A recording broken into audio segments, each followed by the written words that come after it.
बुधवार का अवसर है 5 नवंबर को, साथ साथ पूर्णिमा तिथि है और ये पूर्णिमा कार्तिक पूर्णिमा है। देव दिवाली का योग लेकर आई है। ग्रह आपकी राशि के दृष्टिकोण से कई प्रकार के अच्छे योग बनाते दिखाई दे रहे हैं।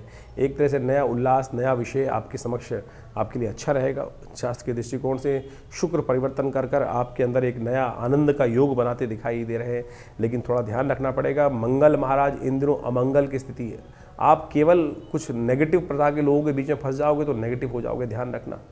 इसलिए बड़े लोगों से संपर्क, नैरो माइंडेड व्यक्तियों से बच के रहने की ज़रूरत है। कई बार हमारे दोस्त बन जाते हैं, लोग साथ में होते हैं, बड़े नेगेटिव जो कहा जाता है कि बड़े नेगेटिव थिंकिंग वाले लोग होते हैं, वो आपके लिए अच्छे नहीं रहेंगे। बड़े व्यक्ति, विशाल हृदय व्यक्तियों के साथ में काम करने का आपको प्रयास करना चाहिए, वो आपके लिए खासतौर पर उन्नति का योग बना सकते हैं। देव दिवाली है इस दिन, और शास्त्र के दृष्टिकोण से कहा जाता है कि इस दिन प्रकाश उत्सव, अवश्य प्रकाश करने का प्रयास करें। देवता स्वयं आते हैं इस दिन धरा पर आनंद के साथ भगवान की पूजा करने के लिए। त्रिदेवों का सुंदर रूप से पूजन करें, भगवान विष्णु का, भगवान शंकर का सुंदर रूप से, लक्ष्मी जी के साथ, पार्वती जी के साथ सुंदर जो पूजन करते हैं, और ऐसे में उनके समस्त मनोरथ सिद्ध होने के योग बन जाते हैं। घर में अवश्य 27 दीपक प्रज्वलित करने का प्रयास कीजिए।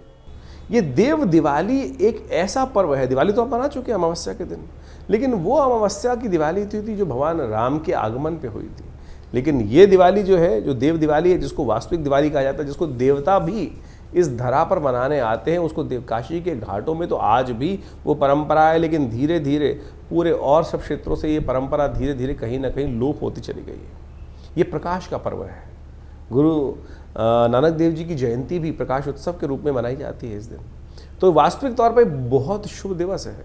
इस दिन बड़ी श्रद्धा के साथ समस्त देवताओं की पूजा, भगवान विष्णु के साथ समस्त देवताओं की पूजा, यज्ञ इत्यादि, तर्पण इत्यादि, अवश्य सत्यनारायण भगवान की कथा, जो भी सब कर सकते हैं, जो आपकी परंपरा है उसके अनुसार से अवश्य घरों को प्रकाशित करके सुंदर रूप से कार्य करना चाहिए। कहा जाता है कि इस दिन देवता धरा पे आते हैं, पितृ इत्यादि समस्त लोग भी धरा पर कहीं ना कहीं आते हैं, तो उनका ध्यान रखते हुए इसलिए शास्त्र में कहा गया है कि दिन में तर्पण अवश्य करना चाहिए और शाम को समस्त देवताओं का सुंदर पूजन पुरुष सूक्त के द्वारा, श्री सूक्त के द्वारा, देवी सूक्त के द्वारा, संपूर्ण रूप से गणेश इत्यादि, भगवान विष्णु इत्यादि समस्त देवताओं का पूजन अवश्य करने का प्रयास करना चाहिए।